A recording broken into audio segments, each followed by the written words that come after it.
प्रकट रचना जो बताया गया है है बाबा की जो प्रकट रचना पहली होती है उसके बारे में थोड़ा विस्तार से बताएं। पहली रचना तो पहला पत्ता ही है।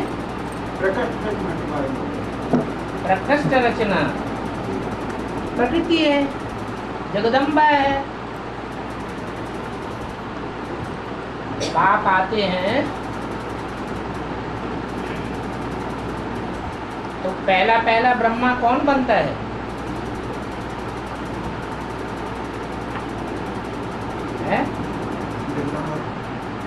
प्रजापिता बनता है या जगदम्बा बनती है?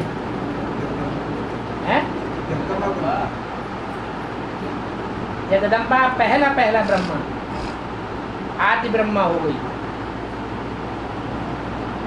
परंतु जगदम्बा में जो प्रवेश करती है वो सिर्फ भक्ति मार्ग का फाउंडेशन डालने के लिए प्रवेश करते हैं, सुनने और सुनाने के लिए प्रवेश करते हैं।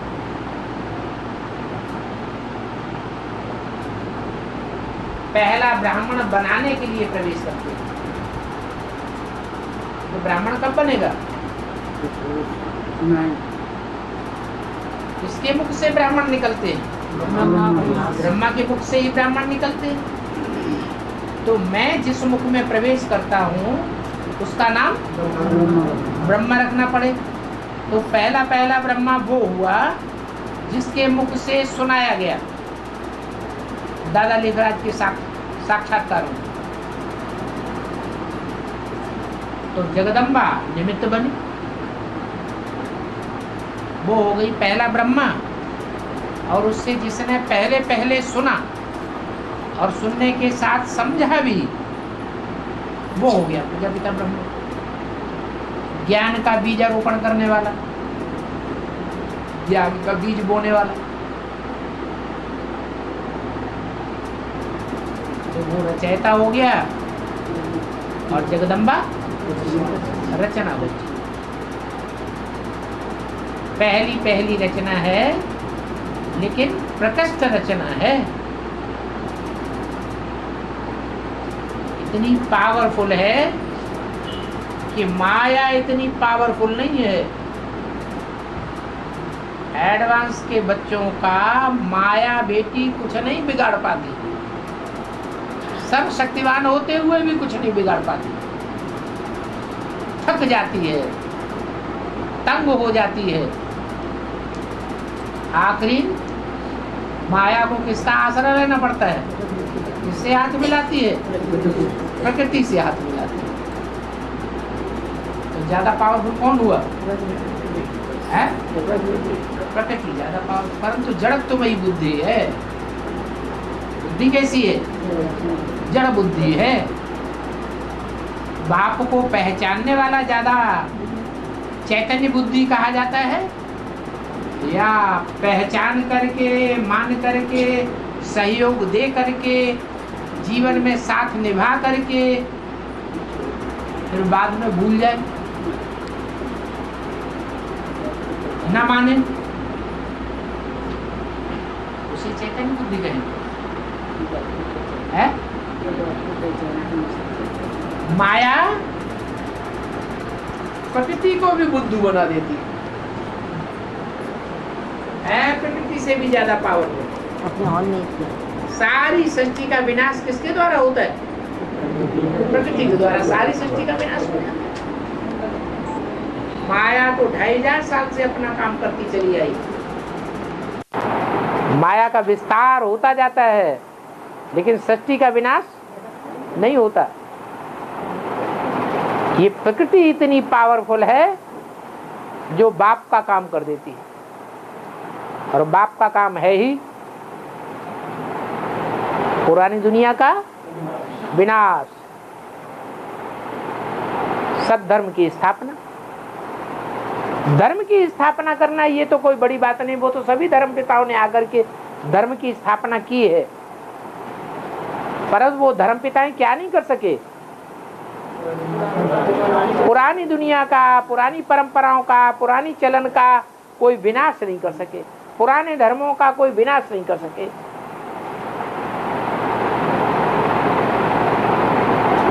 उनकी धर्म स्थापना का कोई मूल्य नहीं रह जाता। वो बनाना चाहते हैं स्वर्ग, लेकिन बना नहीं सकते। बाप ही आकर के पुरानी दुनिया का विनाश कराते हैं, परंतु खुद नहीं करते। किसको निमित्त बनाते हैं? शक्तियों को निमित्त बनाते हैं। और तिरुपति बालाजी को 2 पत्नियां हैं। तिरुपति बालाजी को 2 पत्नियां हैं। हाँ जी। श्रीदेवी भूदेवी। हाँ। बालाजी पैसे सोने मांगते हैं। पैसे सोने मांगते हैं और बाल भी मांगते हैं। क्या? सोना और पैसा चढ़ाया जाता है ना उनमें, और बाल भी चढ़ाया जाता है। हाँ, ठीक है। धन और सोना लक्ष्मी का निशानी है। जगदम्बा सिद्ध धर्म वाली, इसीलिए बाल जगदम्बा का निशानी हो सकता है क्या बाबा? जगदम्बा को बाल होते हैं और कन्या माता को बाल नहीं होते क्या? नहीं, बालाजी मांगते हैं बाल। हाँ, बाल लिए जाते हैं वहाँ। हाँ, बाल लिए जाते हैं। बाल जो है वो जटाओं की बात है। ये ज्ञान की जटाएं जो है, जो भगवान आकर के ज्ञान की जटाएं देते हैं, वो माया क्या करती है? सबका माथा मोड़ लेती है। किसके द्वारा? प्रकृति के द्वारा। तो तिरुपति में एक है श्रीदेवी, तो श्रीदेवी माया ना माथा मोड़ती नहीं है। माथा मोड़ने का निमित्त कौन बनती है? महाकाली। और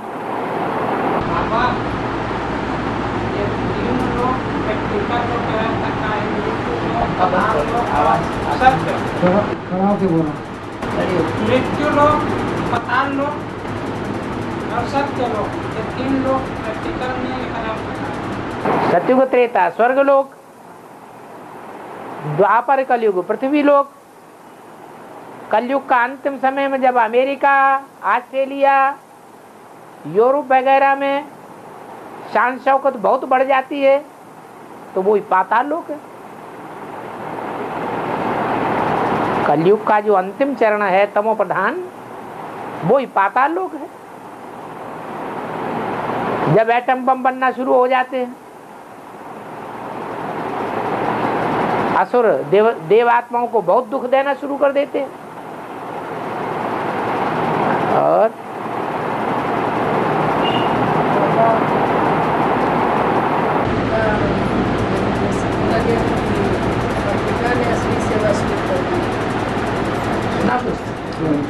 अफ्रीका ने असली सेवा शुरू कर दी।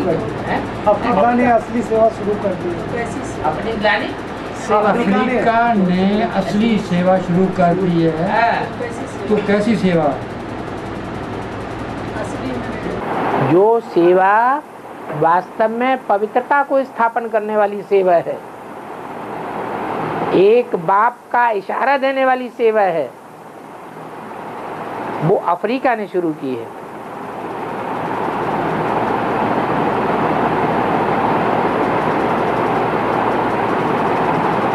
इसलिए अव्यक्तवाणी में ये भी बोला कि विजयमाला का आवाहन करो तो रुद्रमाला के मणके भी पवित्र होने लगेंगे। पवित्रता की शक्ति से दुनिया के सारे काम होते हैं। ज्ञान तो बहुत है, लेकिन पवित्रता की ताकत नहीं है।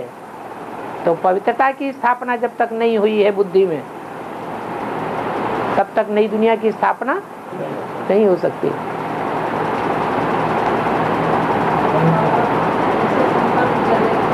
है श्रेष्ठ संकल्प चले और वैसा पुरुषार्थ न हो पाए। श्रेष्ठ संकल्प करे, श्रेष्ठ संकल्प चले और पुरुषार्थ ना हो पाए। इसके अनुसार पुरुषार्थ न हो पाए। पुरुषार्थ होने के लिए तो प्रैक्टिस की जरूरत है। आत्मा समझ परमात्मा बाप को याद करने की। दुनिया से वैराग लाने की जरूरत है। दुनिया से वैराग जितना आता जाएगा, बाप में उतना ही अनुराग बढ़ता जाएगा। तो श्रेष्ठ संकल्प सिद्ध होने लगेंगे। एकाग्रता की शक्ति न होने के कारण संकल्पों की सिद्धि नहीं हो पाती है।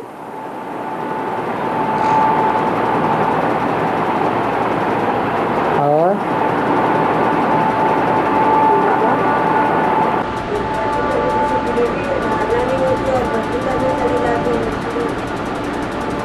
जिनको धारणा नहीं होती है ये तो ले जाने वालों की कमी है।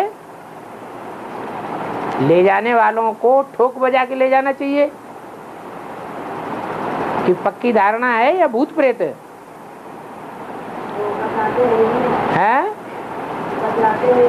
हाँ, तो अपनी संख्या बढ़ाना चाहते हैं, मान मर्तबा लेना चाहते हैं कि देखो हम इतनी आत्माओं को निकाल के ले आए, लेकिन कचरा उठा के ले आए या पांडवों को निकाल के लाए? पांडव तो 5 ही होते हैं।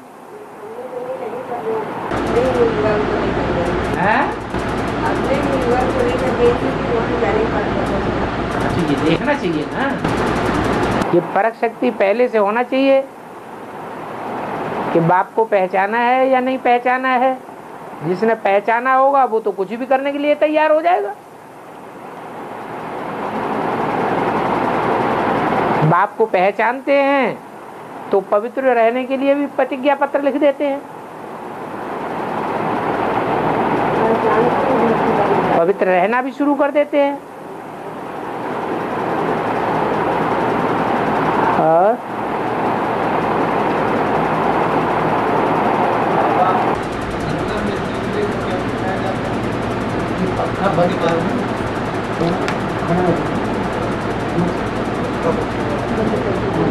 तीन रेखा शंकर जी में दिखाया जाता है भक्ति मार्ग में, और क्या 3 रेखा शंकर में जो दिखाई जाती है भक्ति मार्ग में, उसका क्या मतलब है? ये त्रिशूल की निशानी है। नीचे की रेखा ब्रह्मा की, बीच की रेखा विष्णु की और ऊपर की रेखा शंकर की रेखा है। कोई कोई त्रिपुंड लगाते हैं खड़ा, जो विष्णु के पुजारी होते हैं वो खड़ा त्रिपुंड लगाते हैं। अपने त्रिमूर्ति की चित्र में कौन सी मूर्ति को खड़ा हुआ दिखाया है? विष्णु। पवित्रता के पुरुषार्थ में विष्णु खड़ा हुआ है। और शंकर जी की जो ने तीनों रेखाएं दिखाई जाती हैं वो पड़ी हुई है, चाहे ब्रह्मा की हो, चाहे विष्णु की हो, चाहे शंकर की हो। और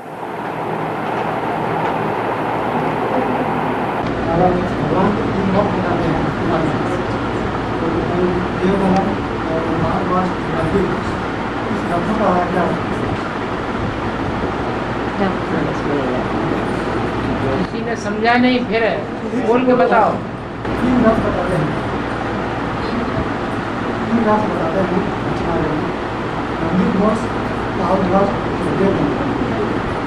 तीन रथ बताते हैं भक्ति में, 3 रथ बताते हैं भक्ति मार्ग में। हाँ, नंदी रथ, ताम्रध्वज,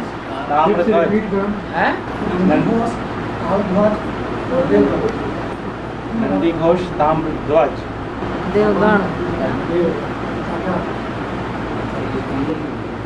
क्यों भगवत ध्वज नहीं दिखाते हैं? बाबा बोल रहे हैं कि भगवान की 3 रथ दिखाई जाती है। हाँ, इसमें एक नंदी घोष है। नंदी तो ब्रह्मा हो गया। ताम्र, ताम्र माने तांबे का। ताल ध्वज, ताल ध्वज तो सुना नहीं गया कभी है? देव देव दलन, देवताओं का दलन करने वाला। देवताओं का दलन क्यों करा जाएगा? अब कहाँ से ये बातें उठा ली है? कौन से शास्त्र से उठाई है? जगन्नाथपुरी में रथ यात्रा में ऐसा बताते हैं। हाँ, वही बताते हैं वो। जगन्नाथपुरी में 3 रथ निकालते हैं। रथ यात्रा निकालते हैं तो 3 वहां देवताएं दिखाए जाते हैं। जगन्नाथ और उनके साथ बलभद्र और तीसरी सुभद्रा। तो 3 देवता हैं तो उनके 3 रथ दिखाए गए। एक रथ तो होगा नहीं। हाँ,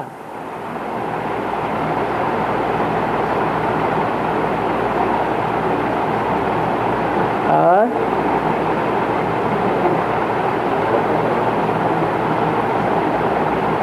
रथों का महत्व बताइए बाबा जी। लक्ष्मी का और 3 रथों का महत्व क्या है पूछ रहे हैं। अरे जगन्नाथ के रथ की महिमा है। जब रथ यात्रा निकलती है तो किसका रथ याद आता है? जगन्नाथ का रथ की यात्रा या महत्व है। बाकी उन 2 रथों का महत्व थोड़ा ही है कोई। बलभद्र का रथ या सुभद्रा का रथ, जो रथ है रथ में चढ़ने वाला भी कोई दूसरा होगा। जगन्नाथ के रथ पे चढ़ने वाला तो भगवान ही है। और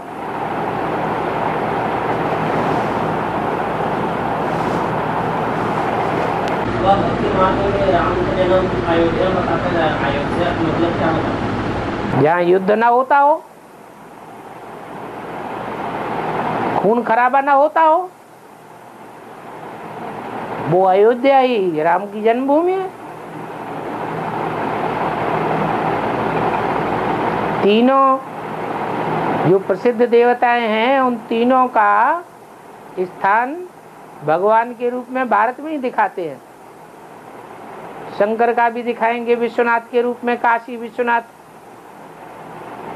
मथुरा में दिखाते हैं कृष्ण जन्मभूमि, अयोध्या में दिखाते हैं राम जन्मभूमि।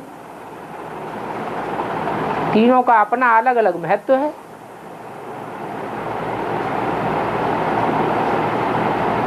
वो समझते हैं राम ने कोई हिंसा की होगी।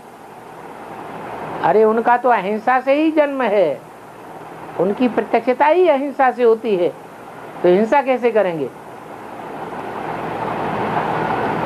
अहिंसा की दुनिया हिंसा से थोड़ी बनाई जा सकती है।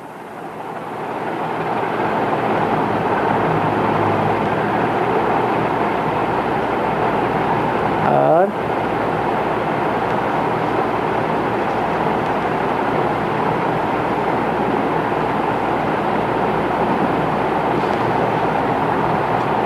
बाबा अर्श मुसल्लाह का क्या मुसल्लाह अर्श मुसल्लाह क्या बोलो? अर्श मुसल्लाह अर्श मुसल्ला मसल्ला। हर्षुल्लाह। अर्श मसल्ला का अर्थ क्या है पूछे? अर्श, अर्श मसल्ला। अर्श कहते हैं परम धाम को। खुदा अर्श में रहता है, फर्श में नहीं। फर्श कहते हैं पृथ्वी को। अर्श का मुसल्लिम ईमान रखने वाला अल्लाह, जिसका ईमान सत्य पर आधारित है, वो अल्लाह माने सबसे ऊंचा, जो परमधाम वासी है।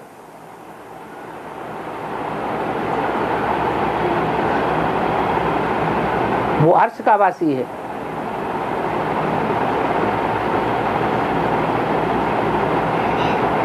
वो ही मुसल्लिम ईमान बनाता है। आज के लोग तो बेईमान हो गए हैं। ईमानदार बनाने वाला कौन है? बाप ही आकर के सिखाता है आज्ञाकारी, वफादार, फरमान बरदार, ईमानदार।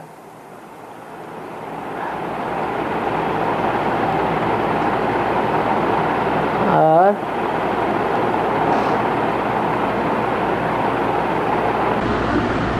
ब्रह्मा भी बाबा, शिव भी बाबा, विष्णु और शंकर को बाबा नहीं कहेंगे।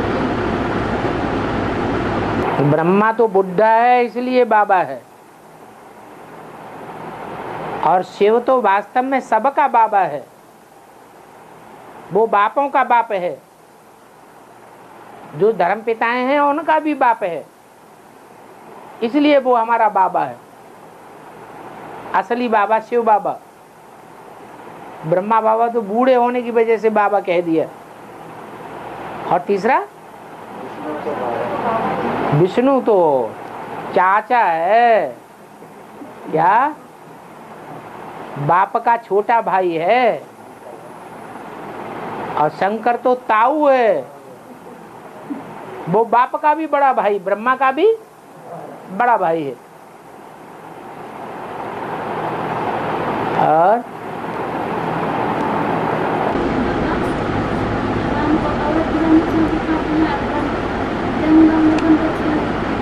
हैं?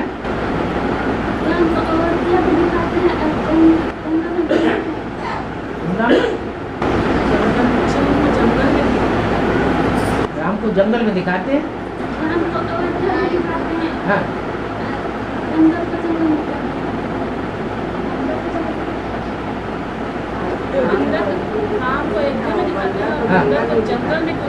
बंदरों के जंगल में नहीं दिखाते हैं राम को। राम बंदर के जंगलों में गए कि नहीं गए ना, तो नहीं दिखाते हैं, ऐसे कैसे कहेंगे। राम को जंगल में रहने वाले बंदरों के बीच में भी दिखाते हैं, अयोध्या में भी दिखाते हैं। अयोध्या में उनका जन्म हुआ, जन्म रूपी प्रत्यक्षता हुई।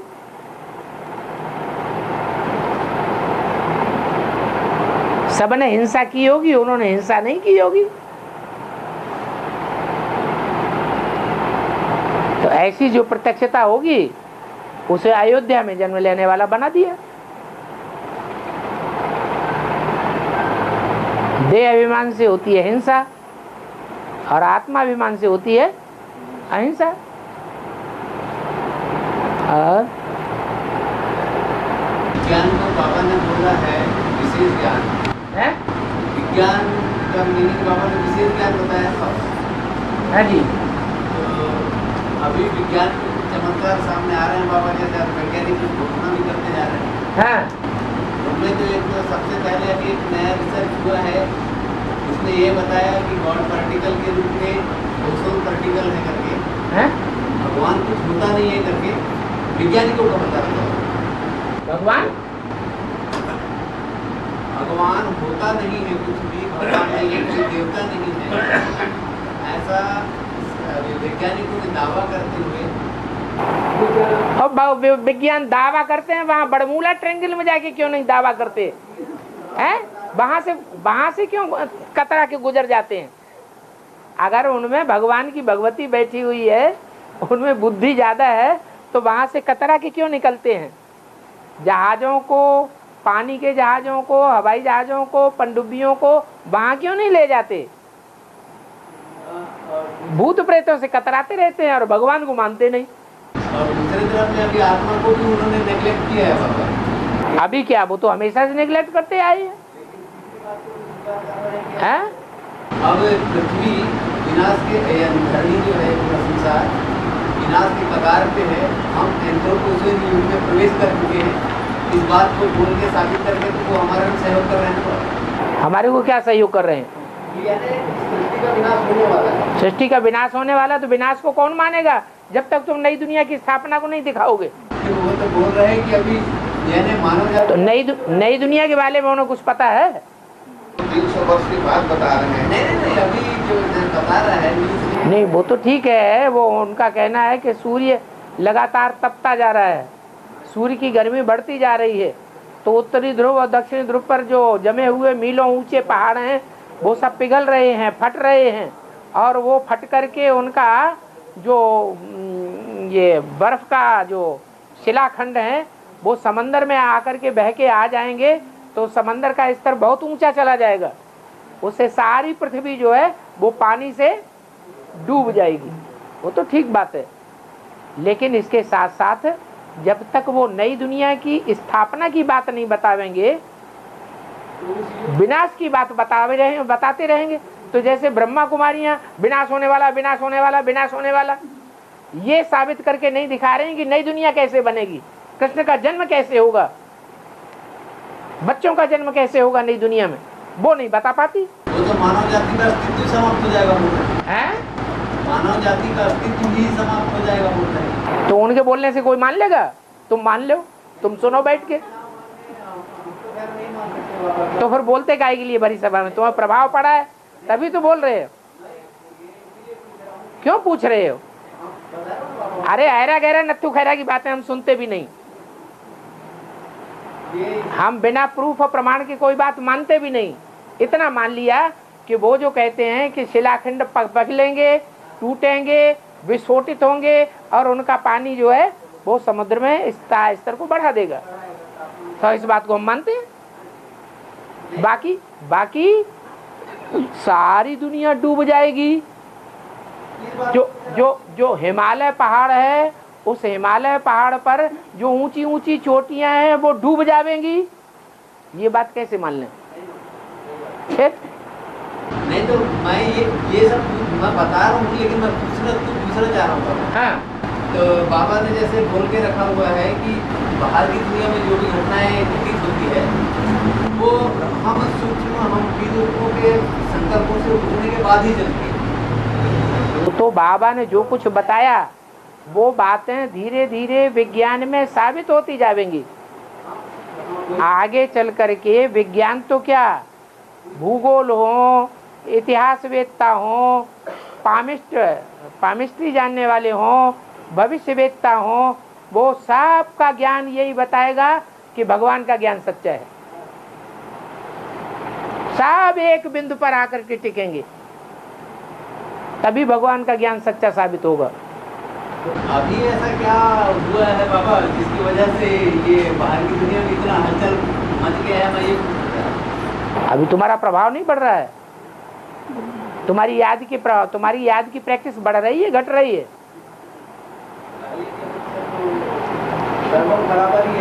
बराबर है। प्रैक्टिस बढ़ी नहीं,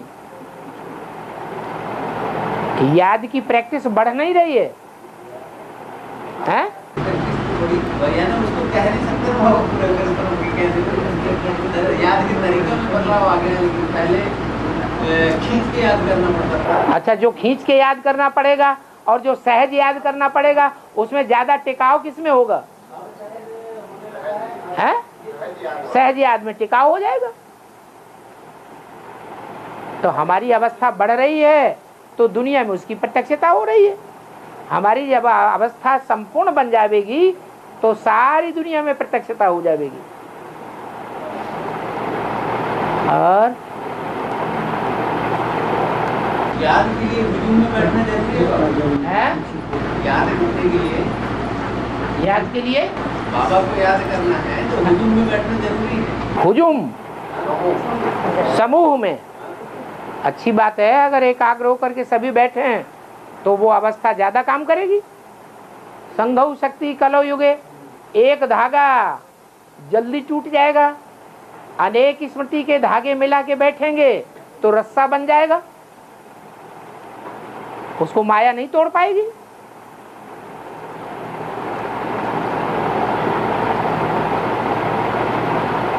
और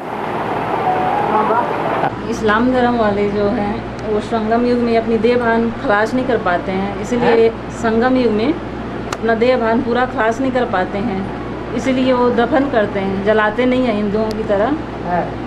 फिर बाबा एक तरफ मुरली में कहते भी हैं कि इस्लामी ही सबसे पहले मरेंगे। उसका कारण है कि सबसे पहले जिंदा कौन हुए दुनिया में?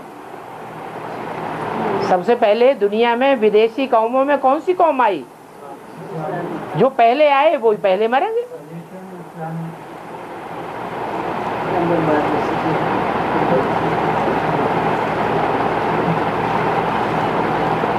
और माने संगम में उनका देह भान पूरा खलास हो जाता है। उनका ये क्वेश्चन है, जो चार देवता जाते हैं, साथ में कुत्ता भी जाता है, उनकी स्टेज में जल मरते हैं। कुत्ता तो सबसे पहले गिर गया। जब ऊंची स्टेज में पांडव चढ़े तो सबसे पहले कौन गल मरा? कुत्ता गल मरा। क्योंकि वो ज्यादा ज्ञान में गहराई में नहीं जाते हैं, वो तो बात को पकड़ लेते हैं। उनके शास्त्रों में ज्ञान की गहराइयां नहीं है, लेकिन मिलिट्री मैन बहुत अच्छे हैं। मर जाएंगे, जान दे देंगे। सबसे पहले मारने का अमेरिका की बिल्डिंग ऐसे ही नहीं टूट के धराशायी कर दी, जीवन दे दिया उन्होंने अपना।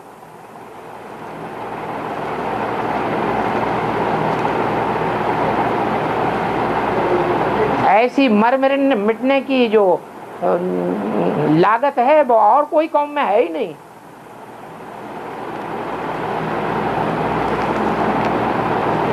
और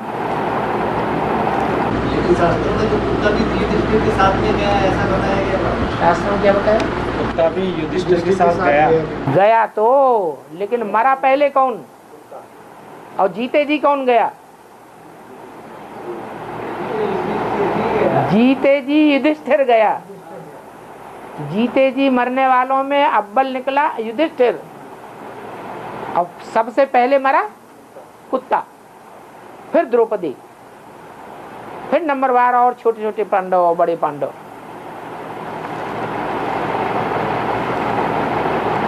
और बाबा अभी आपने बोले थे कि इंद्रियों का प्रयोग करना शुरू द्वापर युग से हुआ है, और यानी षड इंद्रियों का प्रयोग द्वापर युग में इस्लाम धर्म से शुरू हुआ। हाँ जी। और वैसे तो शास्त्रों की मान्यता के आधार पे ऐसा बोला गया है कि एडम और ईव, आदम और हवा ही ऐसे शख्स हैं जिन्होंने बोला गया था कि इनका इंद्रियों का सुख नहीं होना है, इसका फल नहीं लेना है। हाँ। उन्होंने जबरदस्ती उस सुख का उपभोग किया। हाँ। दुनिया जीते की हाँ। लेकिन कौन था? हाँ तो वो एडम कौन है? एडम और ईव में भी दोनों में पहले अवस्था किसकी खराब हुई? एडम की। शास्त्रों की बात आधी उठाओगे आधी छोड़ दोगे। ईव की अवस्था पहले खराब हुई, और ईव माँ है, जगदम्बा है, तो जगदम्बा बच्चों से प्रभावित होती है, माँ बाप से प्रभावित होती है, बच्चों से प्रभावित हो जाती है। तो जैसे ही इस्लाम उतरता है वैसे ही वो उससे प्रभावित हो गई।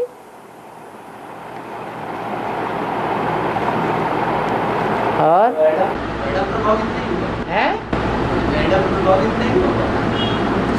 एडम तो ईव का आधार लेता है, रामकृष्ण की आत्माएं तो साथी का आधार लेकर के चलने वाली हैं, और जो विधर्मी हैं वो साथी का आधार नहीं लेते, वो जल का आधार लेते हैं।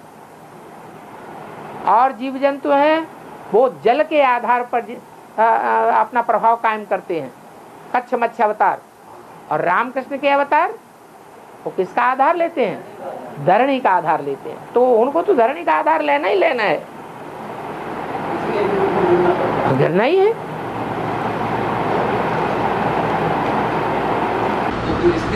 इब्राहिम को तो उसका दे दिया है, इब्राहिम को तो उसका हो गया। निमित्त कौन बना इस सृष्टि पर आने के? वैसे तो मान्यता तो एडम और ईव से ही है ना, कर्म के फलों का उपयोग अब भोग तो इन्होंने किया। हाँ तो बच्चों के प्रभाव में यानी इब्राहिम के प्रभाव में आकर के क्यों ने ऐसा किया? कोई ने ऐसे क्या, मैंने किसने किया? एडम का नाम क्यों लेते हो पहले? हाँ तो ईव का नाम लो। यहाँ भी सृष्टि में ब्राह्मणों की दुनिया में पतन का कारण पहले कौन बनता है? क्या राम वाली आत्मा नीचे गिरती है? राम वाली आत्मा नीचे गिरती है या जगदम्बा की आत्मा नीचे गिरती है? तो फिर तो पतन तो होना ही होना है। इसलिए माताएं जब उठेंगी तो सारा संसार उठेगा। उन माताओं में मुख्य है जगदम्बा, और उसमें भी काम करने वाली आत्मा है ब्रह्मा। मूल्यों के आधार पर तो बोला हुआ है कि ये ब्रह्मा सुधरेगा तो सब सुधर जाएंगे। यही तो बात बताई, सारी बात आ गई ईव के ऊपर। तो जब ब्रह्मा गलती कर रहा है, ब्रह्मा नहीं सुधर रहा है, तो सजा ब्रह्मा को मिले ना बाबा? हैं? बाकी बच्चों को क्या मिलेगा? बच्चों को क्या? कहते हैं हाँ, जब ब्रह्मा नहीं सुधर रहा है हाँ। तो उसको सजा मिलनी चाहिए, बच्चों को क्यों मिलनी चाहिए? जो ब्रह्मा को शरीर नहीं है ना, जो सजा खाएगा वो शरीरधारी खाएगा, या जिसको शरीर ही नहीं है वो सजा खाएगा? है धर्मराज ही साकार में बनता है, जगदम्बा ही साकार में धर्मराज है। ब्रह्मा बाबा करेंगे पाठ साकार शरीर से होता है या सूक्ष्म शरीर से होता है? साकार कौन है? जो विधर्मी विदेशी हैं वो फरिश्ताओं को मानते हैं और स्वदेशी देवताओं को मानते हैं। देवताएं साकार होते हैं और फरिश्ताएं आकारी होते हैं। भूत प्रेतों को मानने वाले दूसरे धर्म के लोग हैं। हम भूत प्रेतों को नहीं मानते, न भूत प्रेत हमसे ज्यादा ताकतवर हैं। भूत प्रेत बीज रूप स्टेज में स्थायी नहीं हो पाते, वो ताकतवर कैसे बनेंगे? हम तो बीज रूप स्टेज पकड़ लेते हैं। अगर हमारी बीज रूप स्टेज नहीं बनती है तो भूत प्रेत हमारे ऊपर सवार हो जाते हैं। हम अपने स्वरूप को नहीं पहचाना है तो उनकी सवारी हमारे ऊपर होती है।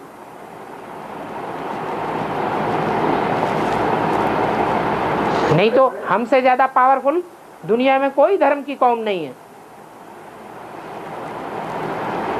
बाबा अभी जो विमान दुर्घटना हुई है, विमान दुर्घटना होती रहती है। हाँ, रिसोल ने काम किया, ईविल सोल भी काम करती है। बड़े-बड़े अभी जैसे बता रहे हैं, मैंगलोर का बता रहे थे, मैंगलोर में जो विमान दुर्घटना अपने आप को साइड में चले गए। अपने आप कुछ नहीं होता है, कोई न कोई गलती से होता है। ईविल सोल की गलती नहीं, ईविल सोल तो अपना पूर्व जन्म का हिसाब किताब पूरा करेगी। गलती उनकी है जो अपनी स्टेज में टिके हुए, स्थिति में टिके हुए नहीं है। तो पायलट वो दुर्घटना कौन कर रहा है? वही सूक्ष्म शरीरधारी जो आत्माएं हैं, भूत प्रेत आत्माएं हैं, वो अपना हिसाब किताब पूरा करती हैं।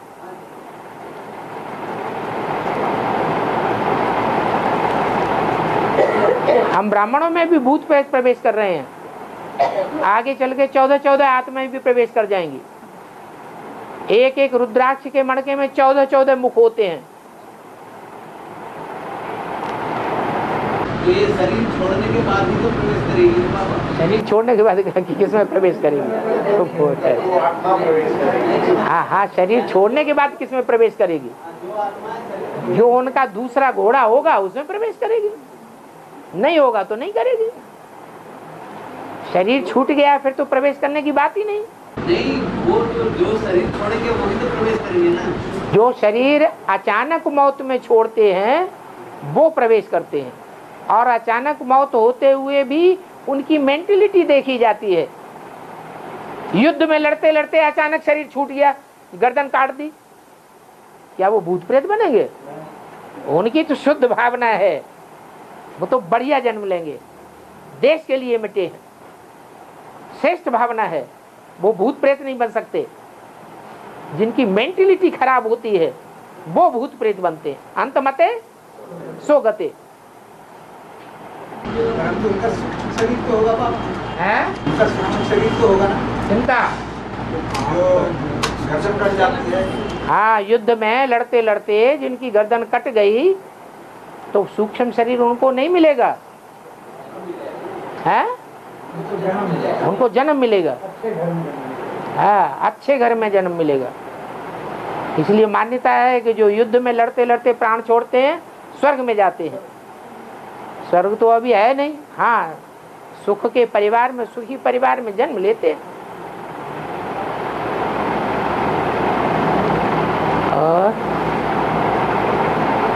किसी ने शरीर छोड़ के पुनः जन्म ले लिया, इसका कैसे ये करेंगे बाबा? है? क्या करेंगे?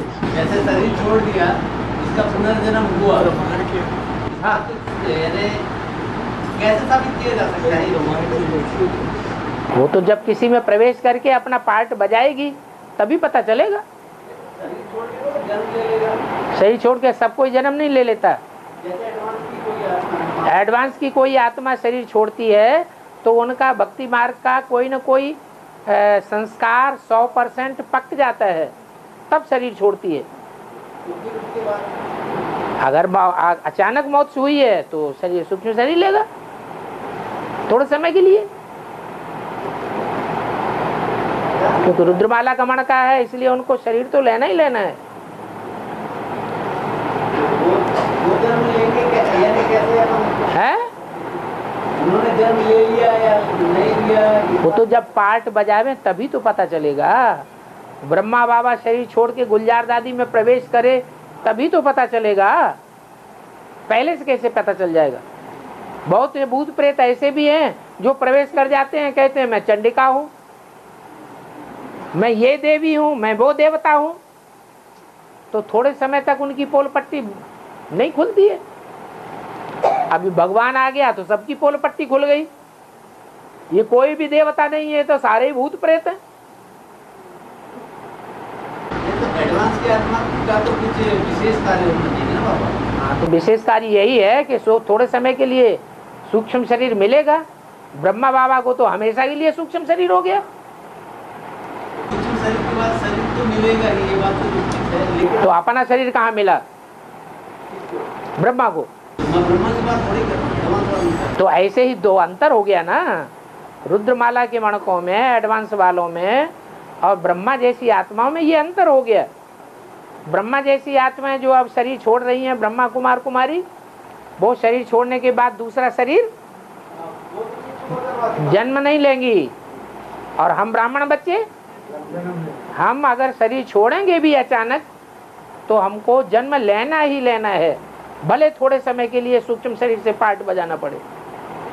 अगर अचानक शरीर छूटता है तो ये अंतर हो गया।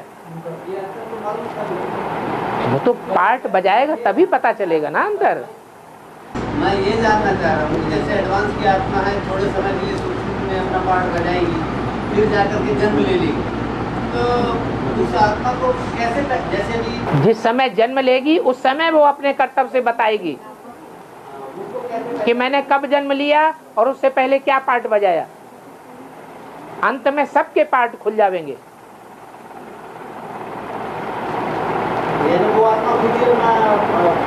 हर आत्मा अपने मुख से, अपनी चलन से स्वतः ही अपने अनेक जन्मों के पार्ट को बतावेगी। और रजिस्टर में जैसे लिखते हैं, रजिस्टर में जैसे साइन करते हैं उनको बी के लिखते हैं, कुछ लोग बी के लिखते हैं, बोलते हैं भट्टी नहीं किया है और बी के लिखते हैं, भट्टी किया है बी के लिखेंगे, तो हम क्यों मतलब बी के लिखते हैं? रजिस्टर में कुछ बच्चे जो नाम लिखते हैं, कुछ पीबी के लिखते हैं, कुछ बी के लिखते हैं। बी के यहाँ इनके मतलब जो भट्टी नहीं किया है वो बी के लिखते हैं। इनके यहाँ माने विश्रामपुर, कुछ विश्रामपुर में बी के लिखते हैं, जो भट्टी नहीं किया है वो बी के लिखते हैं। तो अभी बच्चे पैदा ही नहीं हुए हैं, बाप के बच्चे ही नहीं बने, गर्भ में पकेंगे नहीं, तो तब तक बी के हैं कि पीबी के हैं? बाप के घर में बच्चा जन्म लेगा तभी तो बाप का बच्चा बनेगा। है बिना भट्टी करे हुए बी के लिखना, बी के ही लिखना चाहिए। ठीक तो लिखते हैं। अच्छा बाबा, जिन्होंने कोर्स कर लिया, मान लो भट्टी नहीं किया है, कोर्स किया हुआ है, ज्ञान पे निश्चय बैठ गया है, बाप के ऊपर बाप ने कहा कि अगर निश्चय बैठ जाए तो एक दिन भी रुकेगा नहीं, भागेगा भट्टी करने के लिए, बाप को देखने के लिए। और झूठ बोलते हैं हमको निश्चय हो गया। तो ऐसी आत्माओं को बाबा से मिलना बेकार है? कहाँ मिलती है? भट्टी करने के बाद ही तो मिलने के लिए परमिशन है। बिना भट्टी भूत प्रेत हैं, भगत हैं, तो जबरियन मिलते हैं, चुरा चुरा के मिलते हैं, चोरी से आगे बैठ जाएंगे। जो चोर चकार है ना, उनकी शूटिंग काहे की हो रही है? भूत प्रेत की शूटिंग हो रही है, भक्तों की शूटिंग हो रही है। भक्तों को वर्षा तो मिलता नहीं। अरे उनसे पूछो, इन आंखों से भगवान दिखाई पड़ जाएगा? तुम घुस के बैठ जाओगे असुरों की तरह, राहु केतु की तरह, तो तुमको भगवान देखने में आ जाएगा? इन आंखों से भगवान देखने में आता है? आता है? नहीं आता। भगवान को तो तीसरे नेत्र से ही देखा जा सकता है। वो ज्ञान का तीसरा नेत्र, ऐसा फोर्स पैदा करो, फोर्स लेकर के जो दिखाई पड़ने लगे। और 33 करोड़ देवी देवता गाए गए, 33 करोड़ देवी देवता परमधाम से करते हैं, तो ये क्या कलयुग के अंत तक करते हैं? हर धर्म की आत्मा कलयुग के अंत तक उतरती रहती है। कोई भी धर्म का विनाश नहीं होता। सब धर्मों का तामसी पने का विनाश अंत में ही होता है जाकर। देवी देवता धर्म ही क्यों न हो, उसमें भी जो सात्विक होंगे वो रहेंगे, तामसी जो होंगे उनका पत्ता साफ। 4.5 लाख रहेंगे, वो ही सात्विक हैं। ज्यादा से ज्यादा 9 लाख सात्विक हैं। देवता भी सतो प्रधान और तमो प्रधान हो है नहीं। अभी सबसे जास्ती देवता नीचे गिरते हैं, सबसे ज्यादा राजा का बच्चा नीचे गिरेगा कुसंग में आकर के, या गरीब का बच्चा कुसंग में आके नीचे गिरेगा।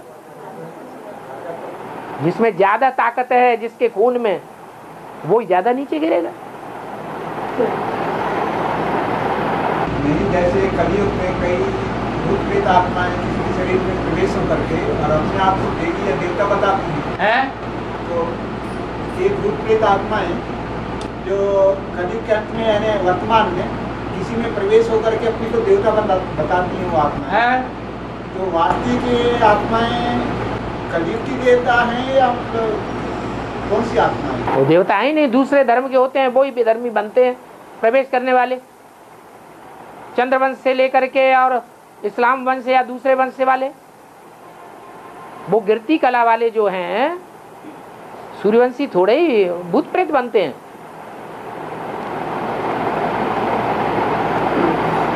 वो तो भूत प्रेतों को जलाने वाले हैं, भूत प्रेतों की दुनिया को जलाने वाले हैं।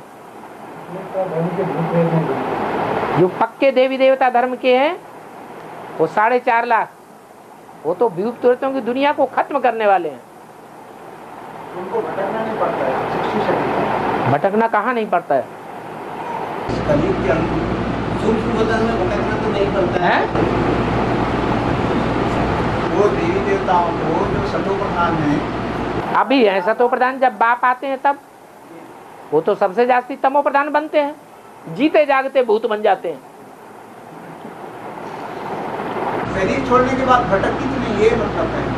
शरीर छोड़ने के बाद भटकने वाले वो बनते हैं जिनके अचानक शरीर छूटते हैं। अचानक शरीर उनके छूटते हैं जो चंद्रवंश से लेकर के नीचे नीचे वाले धर्मों में कन्वर्ट होने वाले हैं, वो भूत प्रेत बनते हैं।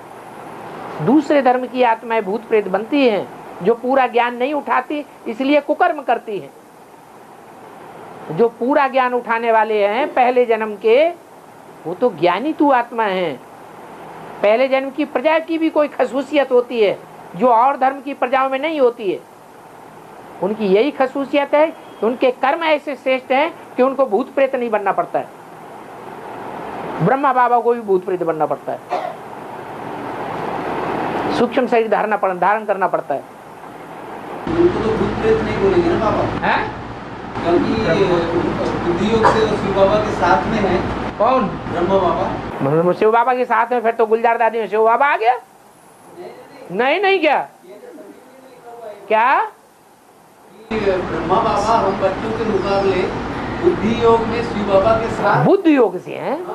बुद्धि योग से, बुद्धि से हम बच्चों की याद उतनी पावरफुल नहीं है। बिंदु की याद, निराकारी याद जितनी उनकी याद पावरफुल। वो विधर्मी है या स्वधर्मी है आत्मा? चंद्रमा, ब्रह्मा।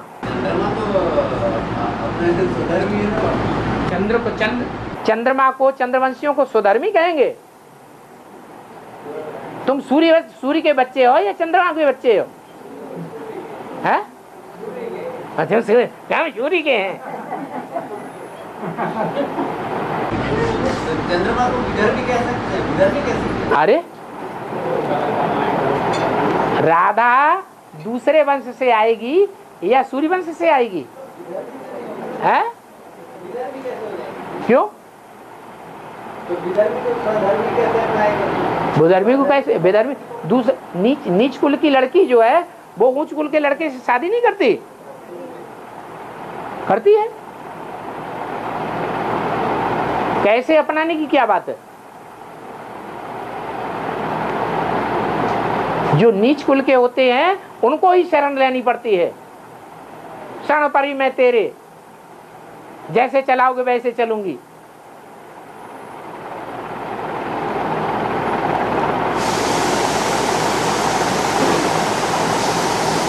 इसलिए बोला है सूर्यवंशी कृष्ण तो चंद्रवंशी राधा के यहां जा न सके, इसलिए बड़ी बूंज हो गई है कि दोनों वंश मिलकर के एक कैसे बने। ये तो संगम युगी कृष्ण की बात होगी। तो और किसकी बात है? सबसे ऊंची है। तुम नीचों की बात उठाने चाहते हो? बाबा ने जैसे रूलियों में बोल के रखा है कि 18-20 वर्ष के बाद तुमको राजगद्दी मिलेगी। हाँ, तो उन राधे कृष्ण की जो बात हुई हो रही है 18-20 वर्ष के बाद राजगद्दी मिलेगी? हाँ, ऐसा बोला हुआ है ना बाबा। क्या 18-20 वर्ष के बाद? जब तुम 18-20 वर्ष के हो जाओगे तब इसलिए बोला नहीं है सत्ययुगी राधा कृष्ण। सत्ययुगी राधा कृष्ण के लिए, कबीर संगम युगी राधा कृष्ण के लिए? खुद मुझे हुए है। संगम युगी जो कृष्ण है ना उनके लिए तो खैर अभी जो आप बोल रहे हैं वो बात तो ठीक है। हाँ, कृष्ण में जा ना सके तो इसलिए क्या राधा को स्वयं ही आना पड़ता है। राधा को ही आना पड़े। तो जब सतयुग जब स्टार्ट होता है तो सतयुग जब स्टार्ट होगा जब छोटे से बच्चे होंगे।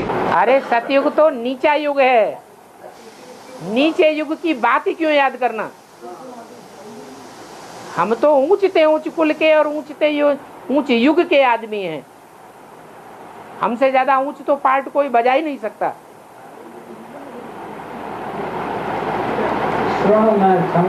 संगम युग के मुकाबले सतयुग के सुख तो कोई काम की चीज नहीं। वहां तो याद ही नहीं रहेगा कि हम नीचे गिरेंगे जन्म जन्मांतर। यहाँ तो हमें याद है हम लगातार ऊंचे उठेंगे, ऊंचे उठेंगे, ऊंचे उठेंगे।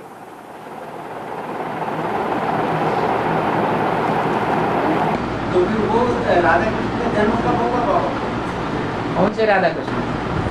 जैसे प्रत्यक्ष रूपी जन्म के बारे में तो बता दिया कि 18-19 के आसपास है। संगम युगी कृष्ण 18-19 के आसपास भी बताया ना। हाँ, प्रत्यक्ष रूपी जन्म। हाँ, तो अभी तक तो हम ये समझने या कई ब्राह्मण जी यही समझ पा रहे थे कि वो सतयुगी कृष्ण होगा जो जन्म ले लेगा। सतयुग का कृष्ण संगम युग में जन्म ले लेगा? तो इसीलिए अरे एक बात का जवाब दो, सतयुग का कृष्ण संगम युग में जन्म ले लेगा क्या? है? तो 2018 में संगम होगा या सतयुग होगा? ज्ञान की दृष्टि से तो सतयुग शुरू हो चुका है। तो फिर वो बात क्यों करना? ज्ञान की दृष्टि से ही बात करो, अज्ञान की दृष्टि से क्यों कर रहे? शुरू हो चुका है। सतयुग शुरू हो चुका, संगम युग खत्म हो गया। बाबा ने कैसे बोला? वो मन के अंदर है या बाहर प्रैक्टिकल में भी है? तीरी पे बहस लाया हूं या बाहर प्रैक्टिकल में लाया हूं? सिर्फ बुद्धि में नक्शा बना है या प्रैक्टिकल में भी बन करके खड़ा हो गया? तो फिर और तो फिर राधा कृष्ण का जन्म 36 जब संगम युग पूरा होगा, संगम युग खलास होगा, तब एक्यूरेट सतयुग शुरू होगा, तभी उनका जन्म होगा। और उनके जन्म की तो शास्त्रों में कोई गायन ही नहीं है, उनकी तो बात ही करना मूर्खता है। ये तो ब्रह्मा बाबा और सरस्वती की बुद्धि में आना चाहिए सतयुग के कृष्ण की बात। क्यों को उनको जन्म लेना है वैसा? अब मैं तुमको कहाँ जन्म लेना है? तुमको जन्म कहाँ लेना है? कौन से युग में जन्म लेना है? पहला जन्म कौन से युग में लेना है? संगम युग में। तो नंबर 2 की बात क्यों कर रहे? अब नंबर 2 की बात छोड़ दो, है याद ही नहीं करना। और स्वाति नक्षत्र क्या होता है? स्वाति नक्षत्र क्या होता है? स्वाति नक्षत्र उसे कहते हैं जब पहली बरसात शुरू होती है गर्मियों के बाद, उसे कहते हैं स्वाति नक्षत्र। स्वस्थिति में स्थित होने वाला नक्षत्र, जिसमें पपीहा उसका पहली बरसात का पानी पीता है। समुद्र के जल में जो कीड़ा है मुंह खोल करके पहला बूंद ग्रहण कर लेता है, मुंह तो मोती बन जाता है। और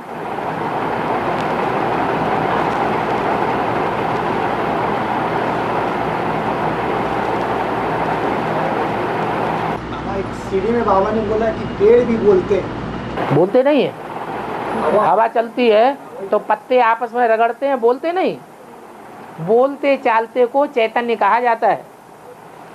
तो पेड़ बोलते नहीं है, चलते नहीं है, हलन चलन नहीं होती उनमें। पेड़ आवाज नहीं करते। अरे हम भी आवाज करते हैं तो हमारे मुंह से हवा निकलती है कि नहीं? बिना हवा निकाले हमारे मुंह से आवाज निकलेगी? हवा से कनेक्टेड है आवाज। तो पेड़ भी आवाज करते हैं, हिलते डुलते हैं। इसलिए पेड़ों में भी चैतन्य आत्मा है, लेकिन जड़त्वमयी आत्मा है।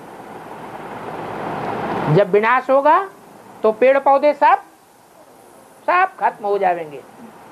सब की आत्मा परम धाम जाएगी, वो नीचे स्तर में रहेगी। मनुष्यों की आत्मा ऊंचे स्तर में रहेगी, और परम पिता परमात्मा सबसे ऊंचे स्तर में। और बाबा ड्रामा में जैसे बोला गया है कि ब्रह्मा की आयु 84 जन्म में फिर भी 50 वर्ष कम हो जाती है ना? तो ये 50 वर्ष अगर कम कर दे तो कौन से ब्रह्मा की बात है? कौन से ब्रह्मा की बात है? पहले कौन से ब्रह्मा की बात है ये, इसके 50 दादा लेखराज ब्रह्मा की बात है। 50 वर्ष ऐड कर दें किसके? ब्रह्मा के। तो वो तो 2018 आ ही जा रहा है। 50 वर्ष ऐड कैसे कर देंगे? अरे 5000 के ड्रामा में 84 जन्म। हाँ, तो 84 जन्म में पूरे 84 जन्म नहीं हुए, क्योंकि इनके फिर भी 50 वर्ष कम हो गए। अरे वो मुकर्रर था ही नहीं, उसकी बात तुम क्यों करते हो? अधूरे की ही बात करते हो, नंबर 2 की बात क्यों करते हो? तुम तो नंबर 3 की बात करने लगे। तुम्हारी बुद्धि में कौन सा ब्रह्मा बैठता है? नंबर 3 का। और का अभी जैसे जो संगम युग में जो बोला हुआ है कि 2018 में नारायण के कृष्ण के प्रत्यक्षता का जन्म। हाँ, तो ये कैसे होगा? ये ऐसे ही होगा जैसे विष्णु की 4 भुजाएं हैं और 4 भुजाओं को चलाने वाला 5वां एक और है। वो 5 आत्माएं मिलकर के जब समान संस्कार वाली बन जाएंगी तभी विष्णु की प्रत्यक्षता हो जाएगी। ब्रह्मा जितने भी हैं 5 ब्रह्मा विष्णु बन जाएंगे।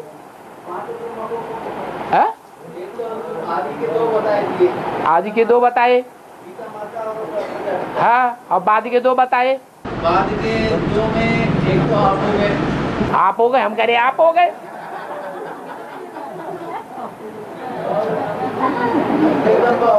हाँ, जगदम्बा हो गई। हैं? अरे ब्रह्मा सरस्वती हुए? ब्रह्मा सरस्वती हुए या नहीं हुए? बाबा सरस्वती ने मुखी वाले जिसको बोल रहे हैं हैं? वो दादा लेख रहा था रोम रहा थे हाँ, वो दो मुंडी हो जाएंगी। वो दो मुखी हो जाएंगे। दो सिर हो गए क्या? दो सिर हो गए। दो आदि थे क्या होता है जगदम्बा? हाँ, दो ब्रह्मा सरस्वती। ज्ञान का चक्कर चलाना शुरू किसने किया? हाँ? ओम राधे ने। तो वो ज्ञान का चक्कर चलाने वाला हाथ नहीं है विष्णु का? वो ब्रह्मा से विष्णु बनने वाला हाथ नहीं है? पांच में तो फिर 6 हो गए यहाँ बाबा। 6 कहाँ हो गए? 6 मुखी तो वो होता है कार्तिकेय असुर, 6 मुंह से बात करने वाला। ब्रह्मा सरस्वती और इधर राम सीता भी हो गया, उधर प्रजापिता और जगदम्बा भी हो गया। तुम्हारी उल्टी खोपड़ी है। 4 भुजाएं हैं विष्णु की, चारों भुजाएं ब्रह्मा बनती हैं, और चारों भुजाओं को चलाने वाला जो बुद्धि रूपी हाथ है वो राम वाली आत्मा, वो भी भुजा है, मुख्य है, वो सबको चलाने वाला है। इस तरह 5 ब्रह्मा हो गए, इसीलिए ब्रह्मा को पंचमुखी दिखाते हैं। हाँ, 5 ब्रह्मा जब कन्वर्ट होते हैं तो विष्णु बन जाते हैं। और बाबा ने तो मूर्ति में ये बोला है बाबा हाँ, कि मैं जिसमें भी प्रवेश करता हूँ उसका नाम ब्रह्मा रखना पड़ेगा। ठीक है। परंतु मुरली में ये बताया गया है कि सरस्वती जगदम्बा के में तो कभी बाबा प्रवेश नहीं। सरस्वती जगदम्बा से ज्यादा फॉलो करने वाला भी कोई निकला ब्राह्मणों के बीच में? कोई निकला? तो ये फॉलो करने का काम किसने किया? ओम राधे ने किया या शिव बाबा ने किया? ओम राधे ने किया होता तो 63 जन्म और भी कर लेती, तब तो किया नहीं। अपने संगी साथी को फॉलो विष्णु बन के नहीं दिखाया। ये फॉलो करने का काम किसने किया ओम राधे के अंदर? अरे किसने किया? अरे ब्रह्मा के अंदर सहन शक्ति का पार्ट किसने बजाया? ब्रह्मा ने बजाया या शिव ने बजाया? तो ये शिव जिसमें प्रवेश होता है उसी का नाम ब्रह्मा रखा जाता है। और ज्ञान मार्ग और भक्ति मार्ग 2 है, तो जो ज्ञान मार्ग में चलते 3 है, 2 नहीं है। 3 है। हाँ। जो ज्ञान मार्ग में चलते हैं तो बाबा रक्षा करते हैं, जो भक्ति मार्ग रहते हैं तो भी कौन करते हैं? रक्षा कहाँ होती है? वहाँ रक्षा होती है तो गिरते क्यों जाते हैं? वहाँ रक्षा होती है तो पापी कलयुग में जन्म लेते जाते हैं, गड्ढे में जाते हैं कि ऊपर जाते हैं? अरे आप जानी तुमने नहीं तो भगवान को बनाया तो सब बच्चे हैं, सब बीज हैं। भगवान के बनाए हुए सब बच्चे हैं। हाँ, भगवान बच्चों को बनाता है? नहीं, बीज बोते हैं। हाँ। तो उनको भी तो बनाए हैं, बीज बोए हैं। भगवान ने भक्तों को बनाया? भक्तों सबको बनाए हैं भगवान। बनाया? कब बनाया? बीज बोए हैं। कब बनाया? भगवान ज्ञान का बीज बोता है। हाँ। भगवान आकर के भक्त नहीं बनाता है, भक्त हम बनाते हैं। तो उनका रक्षा कौन करेगा? इनकी भक्त लोग। भक्त तो राक्षस होते हैं, खुद का पतन करते हैं और दूसरों का भी पतन करते हैं। उनको राक्षस कहेंगे या भगवान के बच्चे कहेंगे? भक्तों को वर्षा मिलता है फिर, और बच्चों को जीते तो हैं भगवान। और बच्चों को जीते तो कीड़े मकोड़े भी है। कीड़े मकोड़ों को वही मिलना चाहिए जो भगवान के बच्चों को मिलता है। जीना तो क्या बड़ी बात हो गई? जीना बड़ी बात नहीं है, लेकिन भगवान की मत पर चलना बड़ी बात है। ये तो क्या जिए।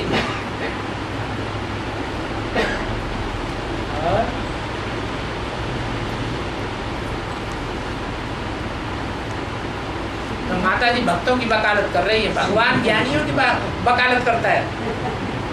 भाई भक्तों तो आदमी है, उन्होंने तो जीव है। जीव है, जीव कीड़े मकोड़े नहीं है। अब जो दुखी है मैं सामने देखूंगा, हमें तकलीफ नहीं होगा। कोई बिच्छू तुमको काट लेता है, सांप तुमको काट लेता है, उसको डंडा लेके मारती हो। काकरोच को क्यों मारती हो? और चूहे को क्यों मारती हो? जानवर है। अच्छा हमारे अंदर जान नहीं है। लोग जो है वही जानवर है, हम जानवर नहीं है। मनुष्य तो जानवरों से भी बदतर जानवर, ये तो बात है। अच्छा छोड़ो।